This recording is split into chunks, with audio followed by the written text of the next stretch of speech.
Hi, and welcome to Clamp. I'm your host, Adam Mackey. Joining me, as always, is the Grant Alexander. Hello. The Grant Alexander, for some reason. And Morley Kurt. Hello.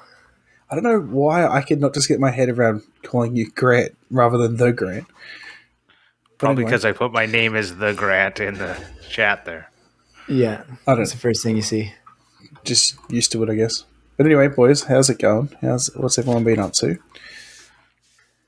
Grant, well, what have you been doing? I released another video, 2 videos in a week. It's amazing. I've done it. I'm hoping to get... So I had, at the start of the year, I had a goal for myself to release... it was like a video every other week, but it didn't need to be every other week, so it was more 26 videos. And I'm now at 12. So I just need to do a few more, and I'll hit my goal. Of 26. Yeah. So it's just one more every single week for the rest of the year. And I'm good to go. Do you think that's at all possible? Anything's possible.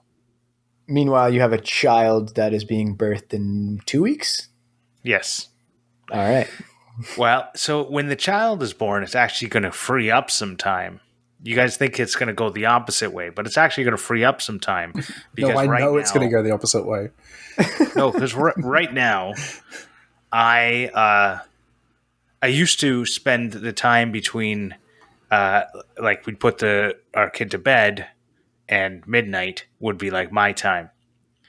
But now I watch TV with my wife because we put the kid to bed, and then he doesn't need our attention like right away. We can go and do something, right? So me and my wife, we go and watch TV or whatever, and it's fine. Like, it's nice to spend some time with my wife alone, but it did eat away at the amount of time I had like editing videos. So by the time I'd finish, 10 o'clock or 10:30 when we're done watching TV, I wouldn't be in the same like headspace to like edit videos, and I would just watch videos instead. But I'm going to get that little hour back. And the year that my son was born, I actually put out a video every single week for that year. So it might go back to that. We'll see. And I was working then. I'm going to have these 7 months off. So I might be able to sneak some time here and there, hopefully. I guess I don't fully understand how now versus after the child is born is going to end up with more time. I feel like what you're saying is you're just going to have Abby do all of the child care, and you're going to spend more time making. Precisely. I think that's what you're saying. Well, during the day... He'll have free time because Abby's busy with the kid. Yeah, well, because there's some things I can't do, physically speaking. Right. And those are the times that I haven't. And I'm not going to. These are just... It's just not in me to give. So yeah, I do feel like I'm going to have, it's going to be different time. It's not like I'll have more time to, but I'm also not going to be at work. So I'm sure you just said everything is possible, right? Mm-hmm. Hey, that actually is possible. I think that people have done that. Really? No, I don't think they have. Look it up. I'm pretty sure it's happened. I don't want to look that up. Have that power. Well, I won't get into that whole discussion because there's like trans men might have that power. Yes. Right? So there's a trans man who has I think, what given I'm birth. About. Okay. Yeah. Well, I put out the Cleaver video, so thanks again to Austin from the High Caliber Craftsman helping out. Of course, there were the random people who did some filming. Morley was mainly the one, and Nick who did it. So thank you to you guys. It's and that video's been doing okay. Based on my Instagram taking off, I thought the video might do better, but it's not.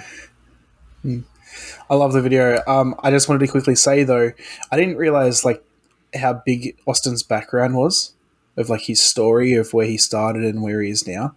Yeah. If you want to hear more about that, you should really check out Because We Make's latest episode with him, because he tells his whole life story and it's very interesting.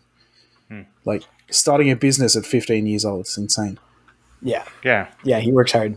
Okay, I know everyone's curious, so I'm just gonna put it out there. Human male lactation is possible. It has been documented following starvation. Men can start developing the hormones to lactate, and also some other anecdotal times. So, Grant, don't write it off. You just have to starve yourself Yeah, like that's gonna happen. right before the baby comes. Anyway, next All right. on the pregnancy podcast. Yeah. Morley, do you have anything to say? Yeah, sure. I'll say some things. Yeah, so I On the pregnancy podcast? yeah, no, nothing on that front. Okay. But on the more making front, I finally got back to the plywood fountain, which has a very long span of footage. I was working on that a bunch, like in the middle of the summer, and then some other projects came up, and I kind of put it to the side. Also, because I find with like challenging projects like that require a lot of thinking between steps, I just take a while to do them. It was very similar to the mic stand. It was like each step there was like a few days in between it, and this was when I had like all the time I wanted to make, because there was just so many new decisions that I had to make. So it was very similar with this project. So it is done. However, it is not really working in the way that I envisioned it to. So I think with this project, I'm chalking it up as a very pretty, valuable learning experience. Really? There was a couple things that kind of went wrong that, so I'll just, number one, basically what it is there's this plate that's at an angle that has this kind of like faux tiling on it made from the various pieces of plywood that is in a basin. And I made the basin basically not wide enough. My original plan was actually to hang it on the wall, so I didn't want it to come out too far. And I quickly realized as I was making it that it would be way too heavy to hang on the wall. And so that really didn't end up mattering in the end. But because it's not very wide and the plywood tiles stick out enough that the water kind of splashes out a little bit. And essentially, even after replacing the pump with a less strong pump, a little bit of water splashes out of it. I got it to like a pretty good point where if it were an outdoor fountain, it would be great. And I actually, for the end of the video, I set it up outside, and yeah, like little splashes come out every once in a while, but for the most part, it's relatively self-contained. It would just get your floor wet over time if it were inside. Yeah. Sounds like it's going to be a shower fountain. It could be, yeah. Although our shower is pretty small. I don't know if we would want to add other objects into that. Just put it up high, and then the bit that comes out is actually your shower. There you go. That could be kind of cool. And then the other thing is that, so after I did that, I was like, okay, well, maybe I'll give it to someone who has a backyard, and it's a really nice like Zen fountain. It makes a lovely sound. I think it's really pretty. But then I took out the plate and I saw that the plywood pieces are starting to come off of the plate. And I think essentially what happened was I didn't coat it in enough epoxy. So the water is getting into the seams, and it's over time just delaminating the pieces of plywood from it. And that was the point where I was like, okay, I have spent enough time on this project. This is going to be an awesome video, which it is. I'm hoping to have this video out by the time the podcast comes out, and I think it's a really good video. But I don't really want to spend any more time on it right now. I think I can make this fountain work really well in the future with everything I've learned. It would just take a decent amount of work rejigging it for now that I'd rather really not put the time into it. Makes sense. So it's kind of a shame, but it was a very fun project, and fountains are one of those things that I kind of want to keep making and improving on. So definitely a good learning experience. It looked really cool. The plywood, stacked plywood. Could you just repurpose it into a non-fountain? I was thinking of that. Like I could hang it in my workshop for sure. Okay. Yeah, no, I could definitely do that. I think it would be like a nice like acoustic panel. If you hadn't coated it, it could have been a nice acoustic paneling. But now, well, why does coating it make it? Why does coating it make it because now you've put a hard surface over the top, it's probably going to bounce the sound off rather than absorb it.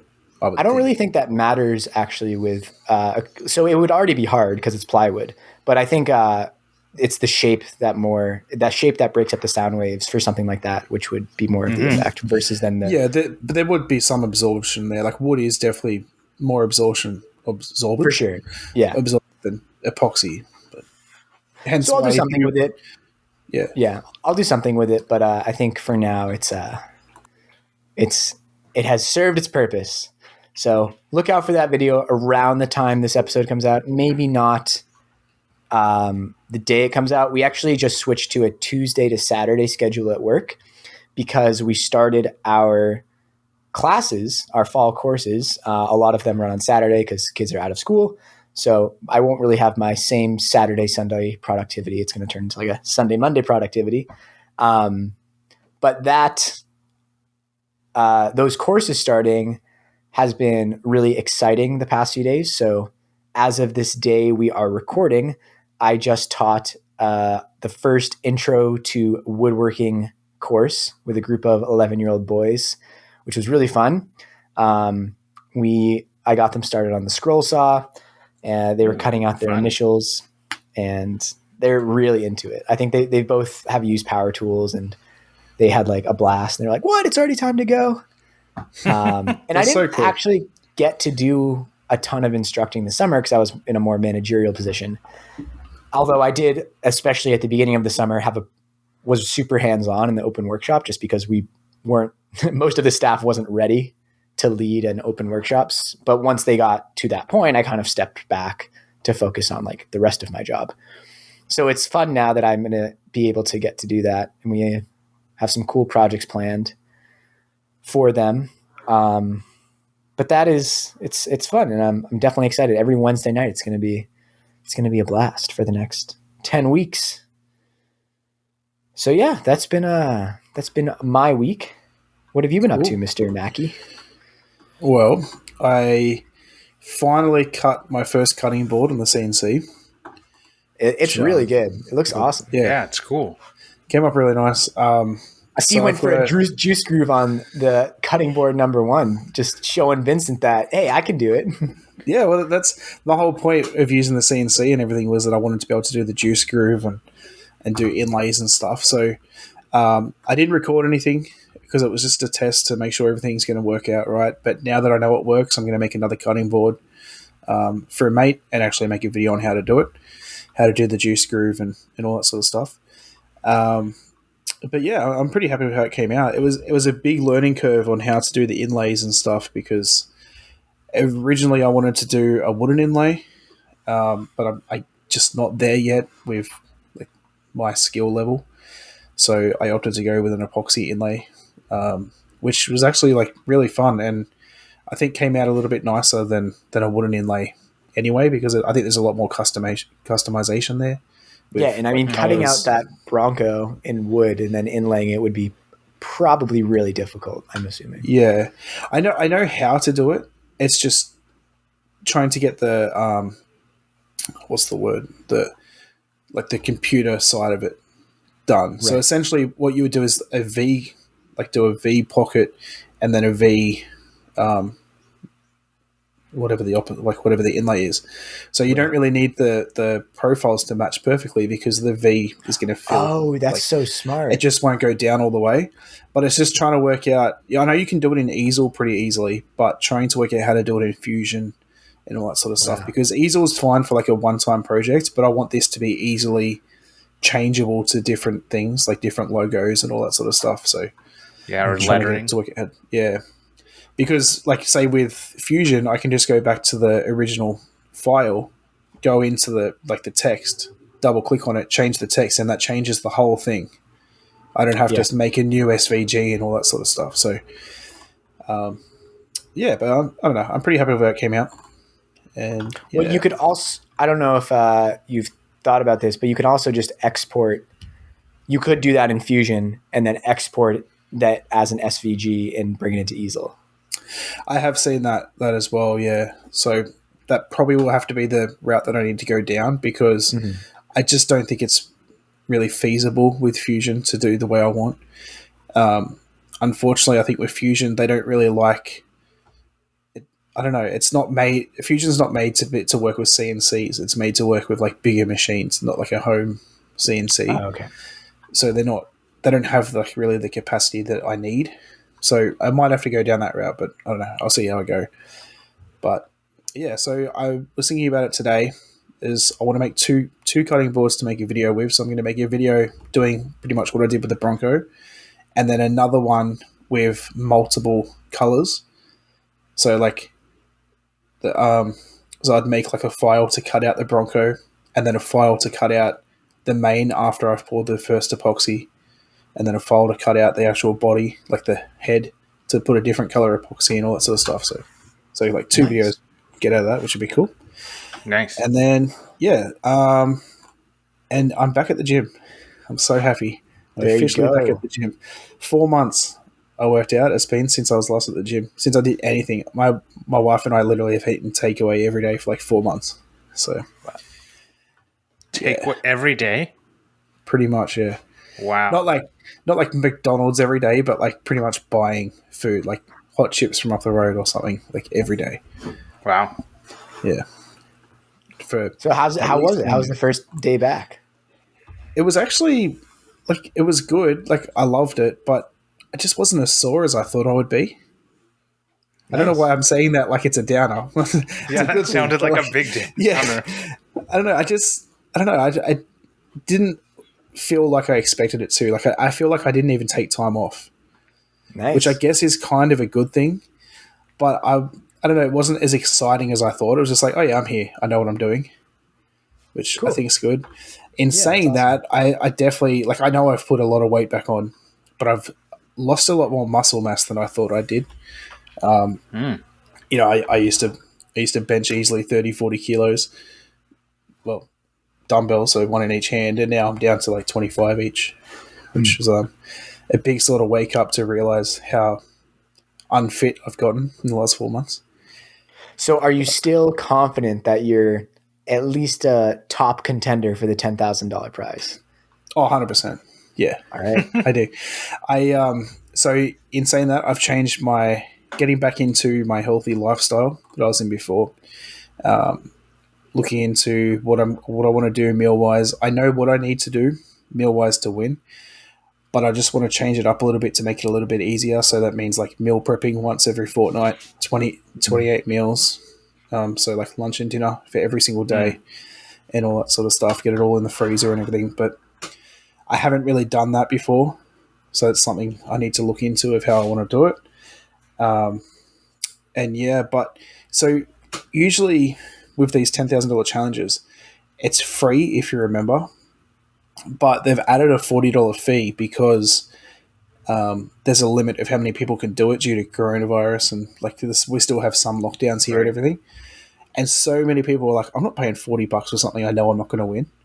So like the pool of people is just getting lower and lower, and I'm like, I know what to do to win. I reckon I can do it. I've already been car shopping and everything. But now you'll only be competing against people who think they can do it. But those people were already going to be in no matter what. It's just, it's just taking up the draft. Well, one of the people that is doing it is one of my mates that I met at the gym. Like we're friends on Instagram and talk all the time and stuff. And like he's already muscly enough that I just don't think he could change as much as I could. Like I have a lot more that I can change. He's already like he worked out the whole time during lockdown and everything. So like he's already pretty fit. There's not really much more for him to go in the challenge sense. Like he's more going to be building muscle and stuff, but I don't know. Yeah. Well, good luck. Thank you. Yeah. I'm so excited. So in saying that, yeah, I pretty much spent the last week just trying to get back into the grind of things and back into where I was before lockdown. Actually, before coronavirus altogether, really. Mm-hmm. Yeah. We had that first lockdown that went for a bit, didn't get to go to the gym, and then I sort of like never really got back into it. So yeah, you were doing a really good job. I really was. But I mean, in saying that, I'm fitter and I'm stronger than when I first started. My weight's probably just back to where it was when I first started, if that makes sense. But So, so what kind of things are you doing to try and get yourself back into that grind? I think just the motivation's there again. I mean, I think this challenge is really helping. The other day, when I say the other day, I mean yesterday, I was at work and I walked past this hot food place that I always used to buy food from every time it was pretty rare that I went to where they are. So every time I went there, I would always buy something.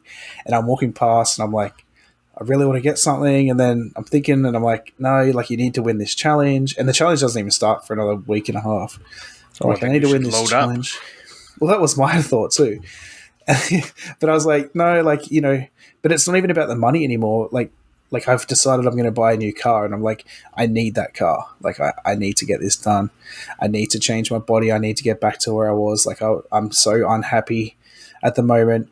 I'm so tired every single day because I'm just eating crap, and just need to get back into it. And I think that the challenge is definitely a big motivation to getting me back into it. But also, my wife has been really like supportive in the sense of like she knows that I need like what I need to get back into it. So she's really been pushing me to eat better and stuff in the last couple of days, which has been really good. So we'll get to support people in a second, but I think I want to go back to the kind of setting goals, because I think that's something that we can talk about a little bit more about how they can help get you back motivated and, you know, like the putting out a video a week is something I did. My goal, I had a goal, 26 videos in the year, and I lost track of that goal very early on in the year. So now it's when you set goals, you have to set a goal that is in your control. A realistic. It's got to be, of course, it's got to be realistic, but it's also got to be in your control. Smart, right? Measurable, actionable, realistic, and what does T stand for? Timely or time-bound. There we go. Smart goals. Right. And then you get double and triple smart. Yeah. So specific is obviously important because but it can be not as important. I was about to say specific. Yeah, specific can be hindering. If you say I want to, depends on how you use it. But my point is that you could say I want to lose 30 kilos within the next 3 months, which is doable if you work your ass off. It's very hard to do, but it's not really a realistic goal. You shouldn't really be saying I want to lose 30 kilos in this time. It should be I want to be in a comfortable place where like I'm feeling stronger and better, and you know, like setting something that specific is really hard because when you don't reach that 30 kilos, like even if you reach 28 kilos, you're going to be devastated. So this is where I was trying to go with this. It's not about setting the goal that is 30 kilos in 3 months. Isn't the goal. It should be like, I'm going to work out every day in 3 months. I'm going to eat healthy 5 out of 7 days a week. Right? Like set goals that make sense, that you will actually get towards something. And that are within your control. Right. Exactly. Something you can have control over, because losing weight, you don't have control over that. Yes, you have control of I eat healthy, I eat this much, but you don't know like how much your body is going to lose. Right. There's no calculation for that. And I don't mean to keep coming back to the gym stuff, but you know, like you could say I want to lose 30 kilos, but no matter what you do, there's no guarantee. Like you can't say, all right, if I eat this every day and I work out this much every day, I'm going to lose 30 kilos. That doesn't work that way, because the more weight you lose, that changes how your body reacts to things. And of course, but this is where a lot of people talk about a specific goal. Like I want to get to 1 million subscribers on YouTube. Yeah. Right. But you can't control how you get there. Exactly. So that's why I want to put out X number of videos. I control how many videos I put out. Exactly. Yeah. Yeah. Yeah. That's a really good point. My current goal weight wise at the moment is to get back to where I was. I don't have a time frame for that. Just that's where I want to get. And once I get back to where I was, weight wise, I know I just said not to be like that, but I'm not saying I want to lose 30 kilos in 30 months. I'm saying I want to lose the amount of kilos I've put back on whenever. And then once I get to there, that's when I'll start thinking about where I want to go after that. But I think that is a good thing to think about as well, is not, I want to get to 1 million views. I don't want to have 1 million subscribers by the end of the year. I want to get to 1 million subscribers one day. Right. So that's like, I wouldn't even call that a goal. Right. It's like, aspirations. Yeah. And that's where a lot, because a goal like that isn't, I don't know. But okay, let's not go down that route too far. But I want to say something else about goals, and that's milestones along the way, so that you stay on track.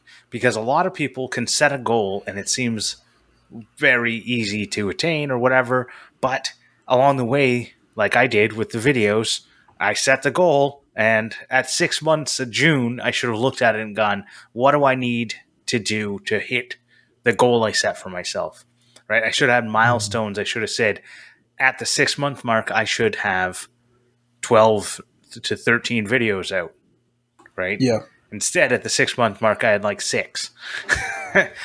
So, by having something to measure in your time period that you've picked within that like time bound, you should be picking things that allow you to change your plan so that you can adjust and make sure that you can actually reach this. And if your goal becomes unattainable, then change it. Don't be afraid to change your goal.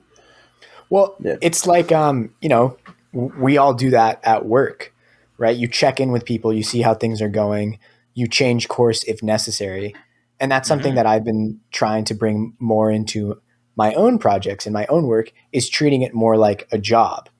And I find that takes some of the mystery and the anxiety out of it, is being like, okay, like this is what I have to do to get this done, like checking in with myself. And it also like, it makes the quality control and like the quality levels a little more reasonable. It's like, if I make something at work, like, yes, I want it to be very good, but I maybe don't have the same standards of perfection as I would if I was doing it for myself or my own channel. But if I have that sort of like, I'm on the clock sort of mentality, then it's like, okay, I'm ready to put this out, and now I'm ready to start working on the next thing to get better, versus putting all this extra effort that maybe doesn't have a good return on investment. Right.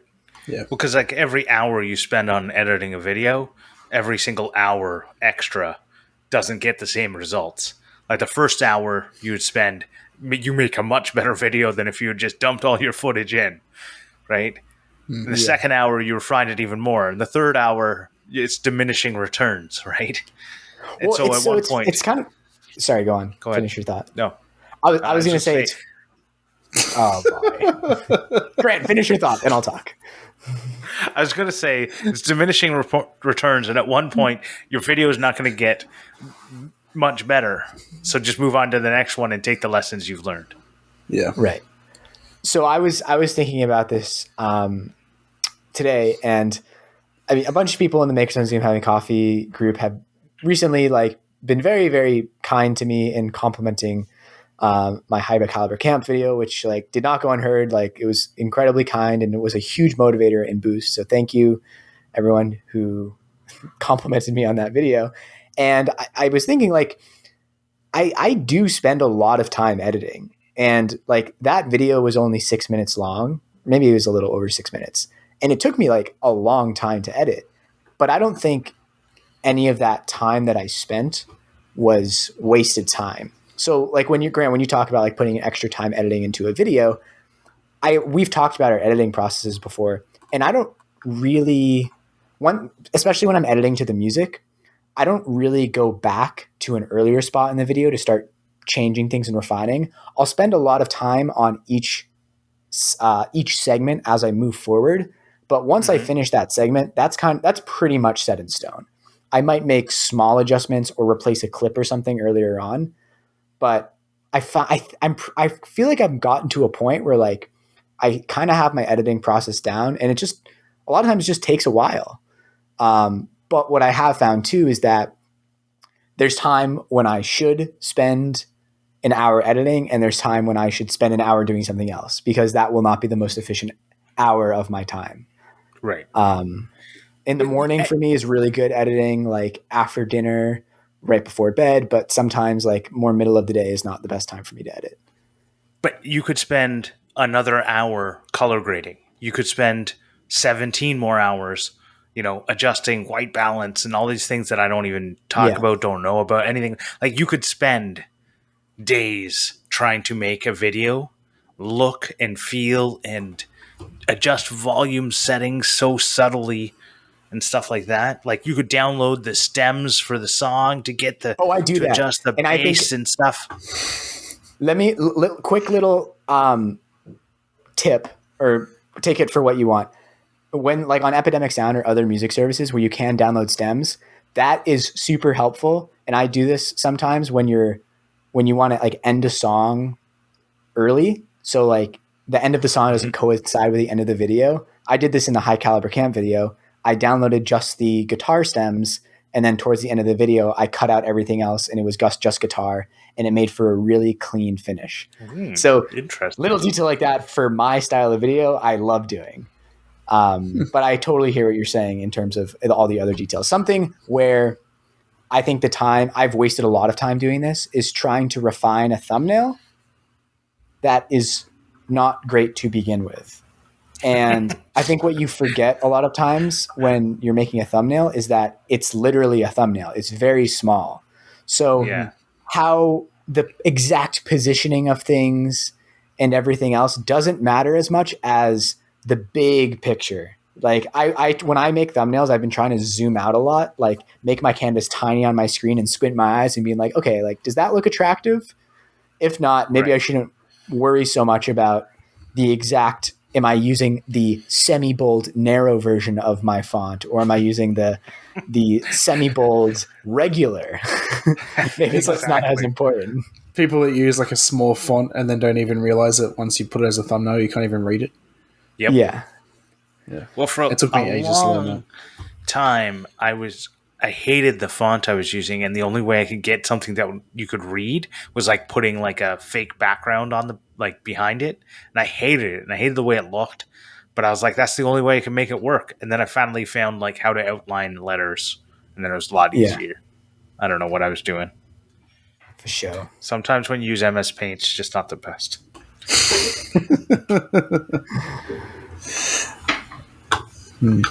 So, I really need to get back into the. Well, I was going to say, speaking of editing videos, I really need to get back into the grind of editing videos. I have 2.5 videos recorded, and I just haven't been around to really be in the mood to edit. Yeah, I have at least 6 videos recorded.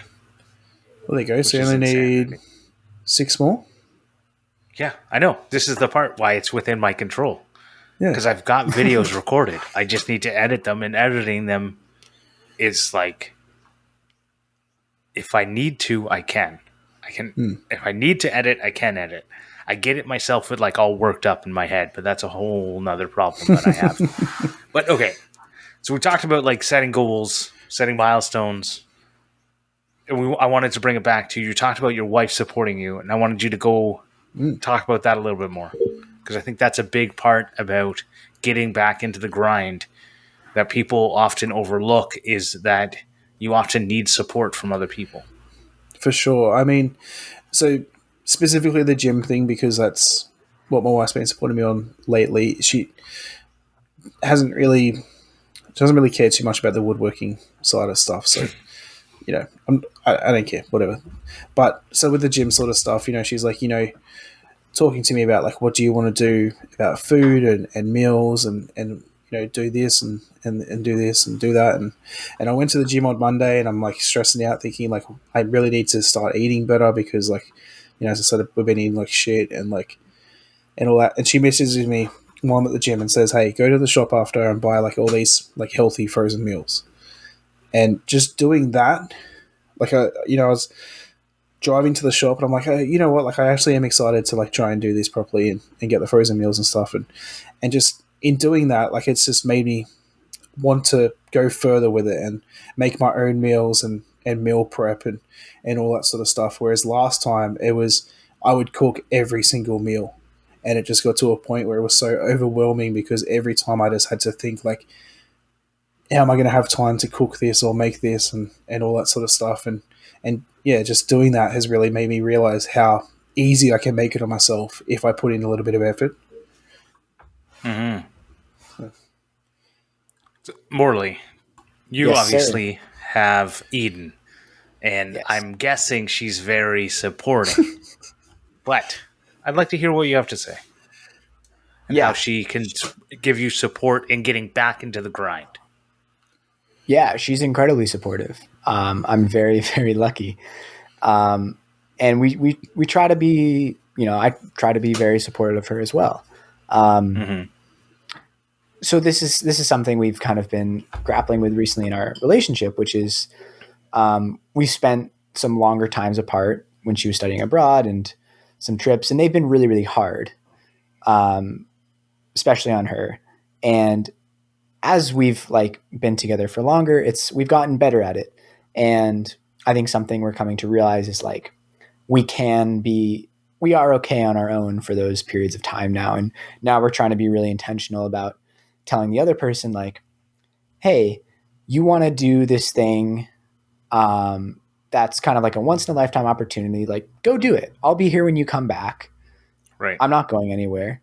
So go do that and have that experience because that's really, really important. Which is an awesome place to be in. It's very rare that we're like resenting one another for going to do something. And we try to help each other with our own creative work. Like I mean, it helps that we went to school together and we spent 4 years reading each other's essays and making comments and editing them and proofreading and stuff. But also like I ask Eden about thumbnails when I make them. And she's my camera person sometimes, which is really useful. I've become a pretty good director, and so she can just hold it and I'd be like, stand here, film this. I want this sort of look, go. And that's the hardest thing. Being a camera person? No, trying to direct someone to get a shot. I've become really good at it. Yeah. Okay. Well, I guess I need to take some notes on that. Yeah. Do you get Abby to be your camera person ever? Yes, I definitely have. It's difficult. Yes, because I have like a vision in my head, and I don't know how to tell someone else to get that vision. And even sometimes I'm like, okay, I'll just do the action I want you to do. Just pretend like watch this and do this with the camera, right? And then it's I don't know, like that, like you can't do it because you're not actually watching. It's impossible to show it because I need you to follow this saw or something. And it's like, well, if I could hold the camera and do the motion myself, I wouldn't need your help. But right, so I can't show it. It's just really difficult to get your thought process out. But I have asked her in the past if she wants a Christmas sweater video, which I might mention at the end. That she filmed the opening scene, which was actually I thought really good. I remember that. It was like a big out. zoom into the thing. Yeah, and I wish I could get her involved more often, but it's there's kids and stuff and makes it difficult. Yeah.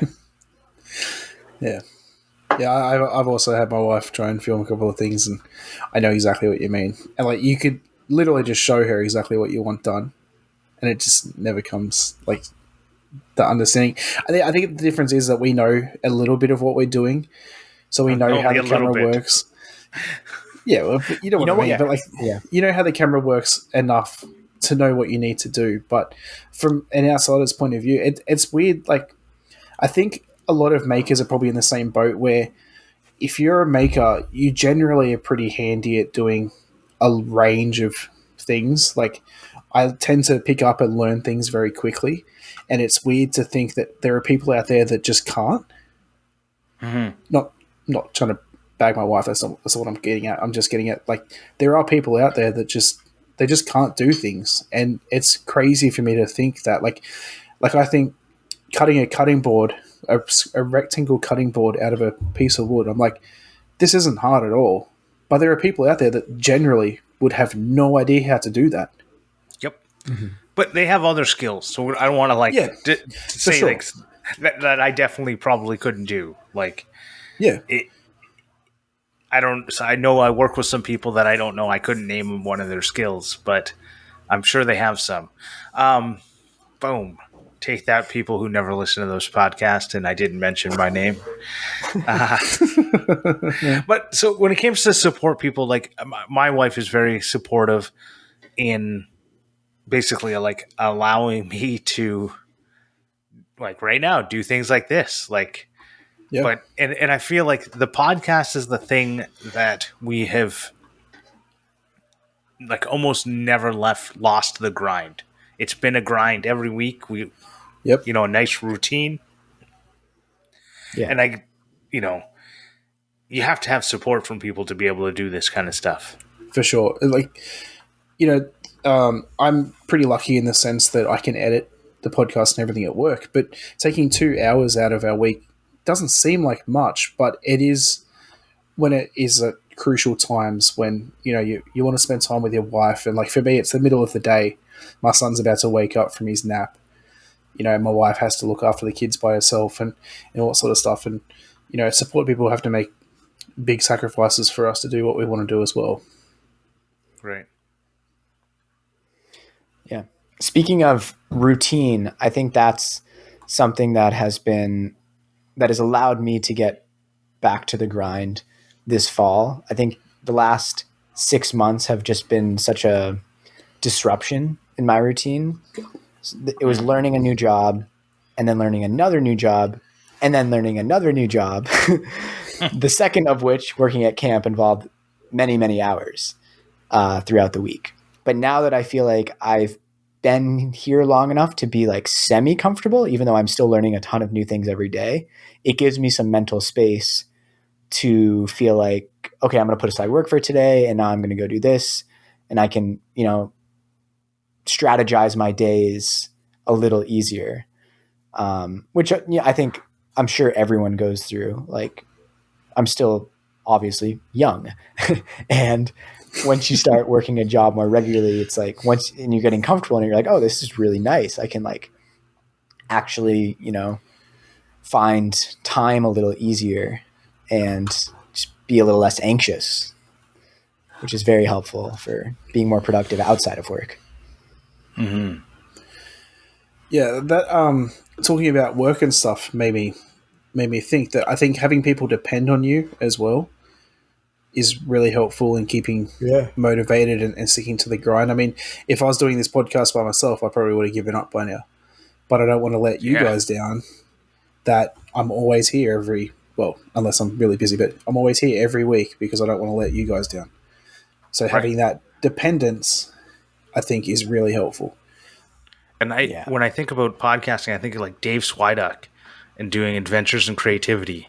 Yeah. And all the different things he's doing. And I just go, if I were him, I would have given up by now. Because I'm doing it by myself. Like, that takes a lot of like staying power, stamina, like willpower. I don't know what to call it. Like drive, I guess, is probably the best thing. So he's got a lot of drive by sticking to doing this thing. Like, even if you're continuing to grow, even if you're huge, like, it takes a lot to continue to grow. Like, there's so many, like, Adam, me and you were in this Discord with like 40 other people, and now 3 people post. Like, there were 40 people in there were pretty active, like to the point where people were every week saying this Discord is too active. I can't keep up. And we were I kept saying, like, you don't have to read every message. That's not what Discord's about. But whatever. I actually opened that up the other day and saw there was like no one had posted in like a month, and I'm okay. This isn't really that active anymore. I just left the group. No. Because I get notifications all the time, and it was just annoying me having the notifications because I never looked at it. Oh yeah. So it was a group that me and Adam met in. It was the Up and Coming Makers, and it's amazing to me The gall to that call yourself up and coming. that was someone else made the thing up. We had even like fun little. So we have like I have a video playlist called the Up and Coming Mallets, and we had the Beer Caddy Showcase where we had a bunch of different people. So There was it was like hanger one. Yeah, there was. That only I made a video for. I made a video for it. Or no, only you made a video for. I made the playlist. Yeah. Yeah, so it was a fun group, and then when I talk about that, I'm talking about staying power. So many of those people have not had the will or whatever, like, or got busy or did other things, and a lot of them. Austin was actually in that group too, and so was Just My DIY. Yep. And Andy Pugh. But anyways, a lot of them have pretty much left the group because nobody else is in there, and Richard was in there too, the original third wheel. The original Morley. Yeah, the original Morley. Who are you calling a third wheel? Anyways, a lot of those people a lot of them left right as they got monetized. I noticed, right? A lot of people got monetized and then stopped making videos, and they were constantly talking about like, how do I get monetized? Got to get my because probably once they got monetized, they're like, this is it. This is all I make. or the problem is they set that goal and they didn't have another one. Yes. Right. And so they finally hit it, and then they went, what do I do now? So you got to think, it takes a lot to keep making videos, to keep making podcasts, to keep making everything. That just made me realize, I watch a lot of like bigger YouTubers and stuff, and they're always like, oh, I can't wait, like, get me to this like 40 mil, subscribers and all this stuff. And it's only just occurred to me that they're probably doing that for themselves to keep that drive of having somewhere to get to. Because they've done the monetization, they've got their silver play button, their gold play button. They're at that point where like they need something that's going to keep them pushing forward to grow something. Yeah. Well, I mean, look at Jeff Bezos, right? It's like he is the richest person in the world, and he constantly needs to find highs, like makes this the largest yacht in the world, flies to space. It just kind of shows you that like you can be a billionaire and not really be happy. It's just they got to keep happiness. Finding the next thing. But I'd rather cry in a Lamborghini. Yeah. All right. Let's move on. I think unless you guys have anything else you want to talk about. No, let's do it. Cool. I think we've grinded away on that enough. All right. Oh, I think I'm first. I found. What? First, I want to thank our Patreon supporters. Jeez, okay. Morley. Who's the host? Thank you to Brent Jarvis from Clean Cut Woodworking, who is our F level clamp. That doesn't sound right. F clamp level supporter, top tier supporter. Anyone who follows us on Patreon gets access to the pre-show and after show, and a keychain made by our one and only Morley Kurt. I tried to say Morley and only at the same time. If you'd like to support us on Patreon, so you can go to patreon.com/clamp, and we have a few tiers there. Every tier gets access to all those things. If you don't want to follow us on Patreon, leave us a review on iTunes. Can you leave reviews anywhere? I've always been confused by that. I think it depends on the platform. Yeah, there's a lot of platforms. So there are other platforms, because I thought it was only iTunes. No, so there's Podcast Addict, and I think Stitcher. No, Stitcher doesn't, I don't think. Sirius XM Radio? I can't remember. One of the other ones does. Yeah, I've always had Found it hard to find reviews. Anyway, leave us a review or share the show to someone who you think might like it. It's Yeah, funny, that's like cool. how, like podcasting is so mainstream now, but I feel like the way it's distributed is still very primitive. Like Yeah, for sure. it's still kind of a strange thing that it just doesn't work as seamlessly as other forms of media. And that's good. I think that's a good thing, and we can have an entire topic about this. But I think it's good because it's the only one that has organic growth and isn't based on an algorithm. Right. Yeah, that's a good point. I think one of the biggest things though is that it's audio. Like there's no visual to push something. You know, like YouTube, for instance, you have all this visual to push that product to you. Yeah. And it's also long format. Eden and I had this exact conversation, but about music in the modern era, and I think Grant is right. It is a good topic for a future episode. Definitely. In saying that, then let's move on to our Clampmendations. Clampmendations! All right. I said in the pre-show... Now you can go first. Interrupt. I said in the pre-show... Sorry, what? I said in the pre-show... That's right, I'm going to cut it out. Anyways, my clammendation this week, I think I've shouted out this person before, but I'm pretty sure you have. Because he keeps popping up in my feed, and he takes really, really good pictures, which is a good prerequisite for a good Instagram account. And yeah, is currently doing really cool topography work on the CNC, as well as some just like beautiful signs and other stuff in general. And that is 42.pursuit. Don't know what the person's name is, but he has a really cool feed and makes lots of cool projects. I think his name's Gavin. All right, Gavin. How did you find that? I didn't see it. It literally says at the top of his Oh yeah, it's above everything else. Gavin. His Instagram is Gavin at 42.pursuit. I just, it's that psychological effect when you don't see anything that's right in front of you. I think I first learned of him during the Rockler Desk Challenge because he made this desk that has like a rail in the front where you can attach an overhead rig to it and film stuff on the ground, which is like such a nifty idea. So yeah, it's a really cool account. It gives me Dom Rico Bean vibes, who I've shouted out before. I think his latest video, where it's a CNC video, is probably inspired by him. No shade to that, because we all get inspired by stuff, but I really like that vibe and that aesthetic. So I would suggest checking him out.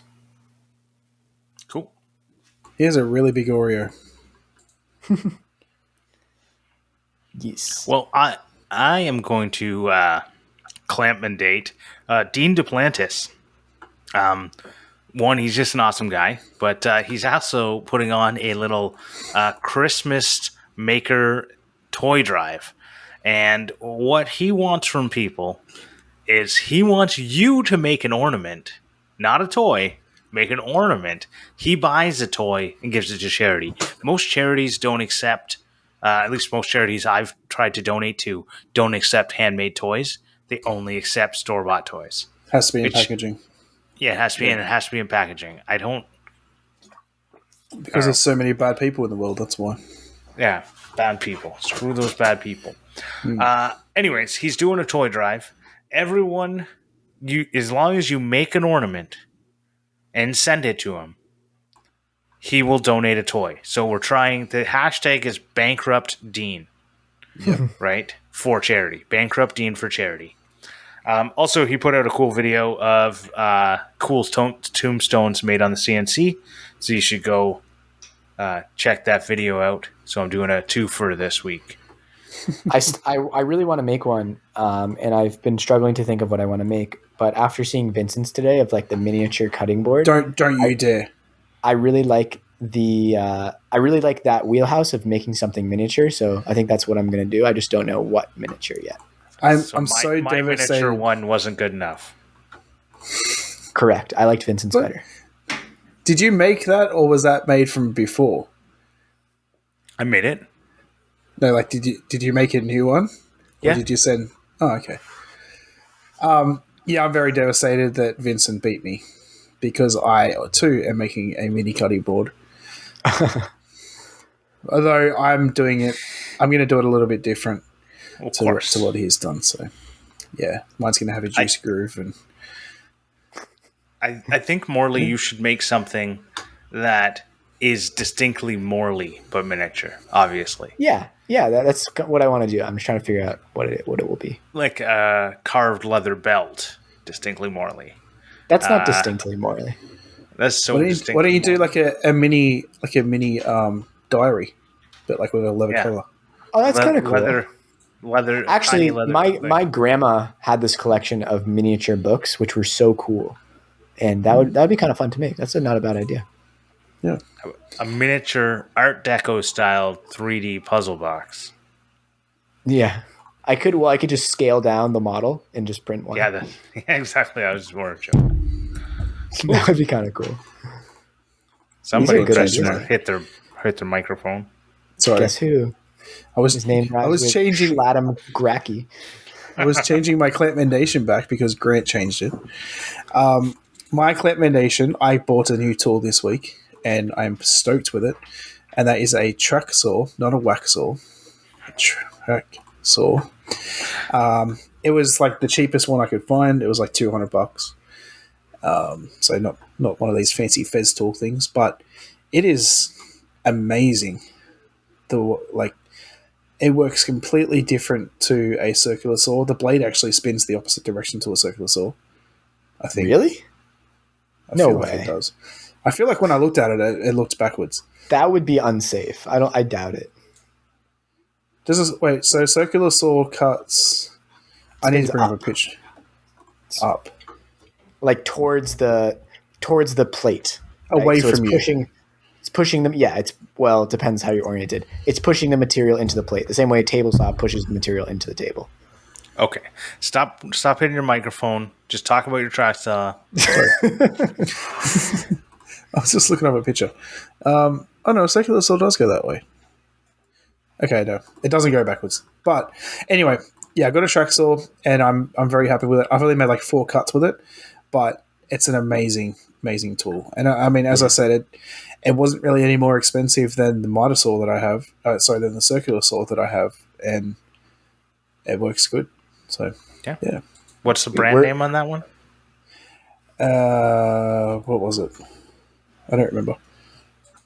I have a picture of it somewhere. While you find that, we're looking to get one at work because, for our epilogue laser, it has a 12 by 24 inch bed.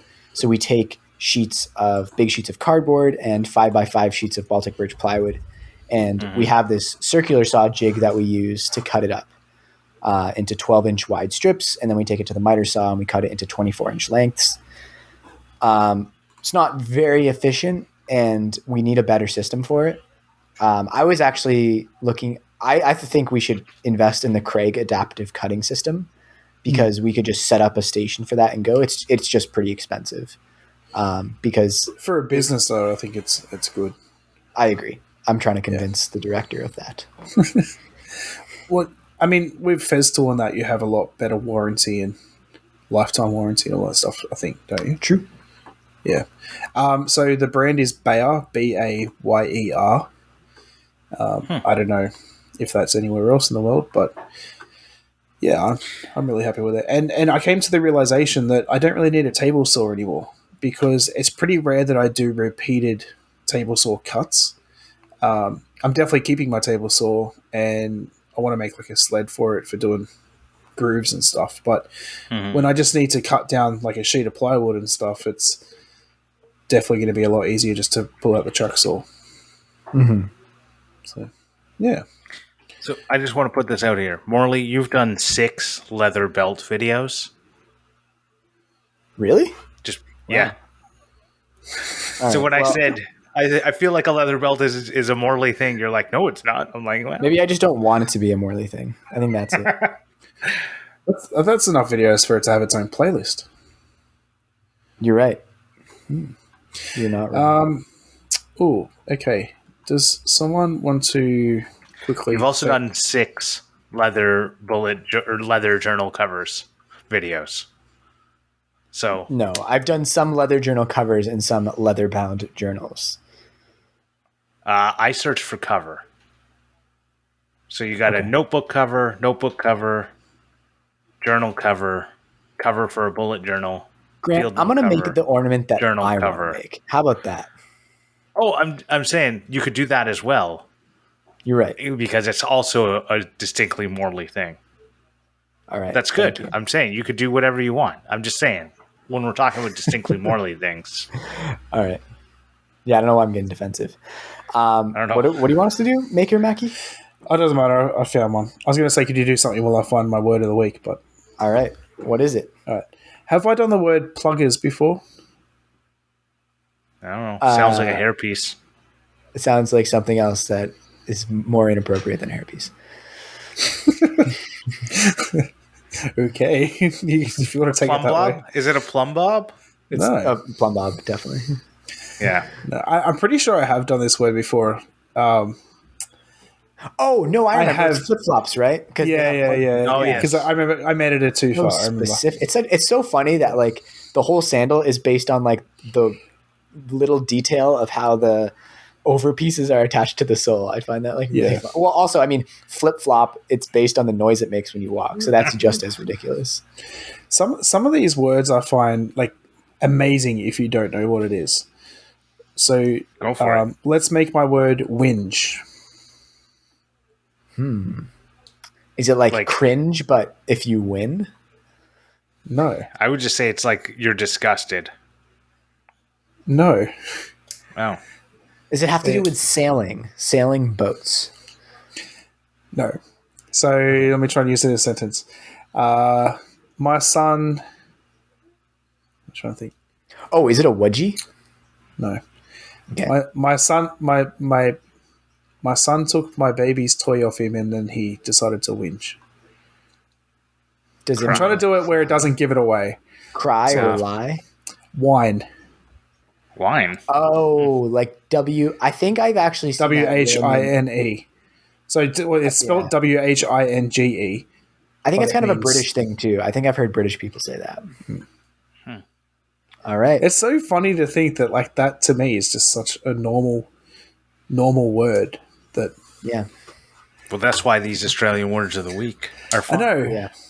No, but some of these are like some of them are. I can tell that they're an Australian word, but like whinge to me sounds like just a completely normal word. Well, not to me. Well, why not? All right. I want to thank TF Turning for the theme music. Mm-hmm. And you can find us on YouTube. Just search Morley, Adam, Grant, Clamp. And please subscribe over there so we can get up to 100 subscribers. Look, we have a milestone that we're trying to get to. Just to bring it around full circle. You can follow us on Instagram under Clampcast and Facebook and Twitter. Yeah. Yeah. All right. I'll give you guys an update. Hold on. Oh. Zero views on TikTok so far. Oh, you got logged in. That happens. Yeah, I logged in. So we'll have a link to Grant's TikTok down below. Or in the show notes, however it works. Yeah. They're probably verifying I'm a real person by finding out my social security number. Bye. Bye.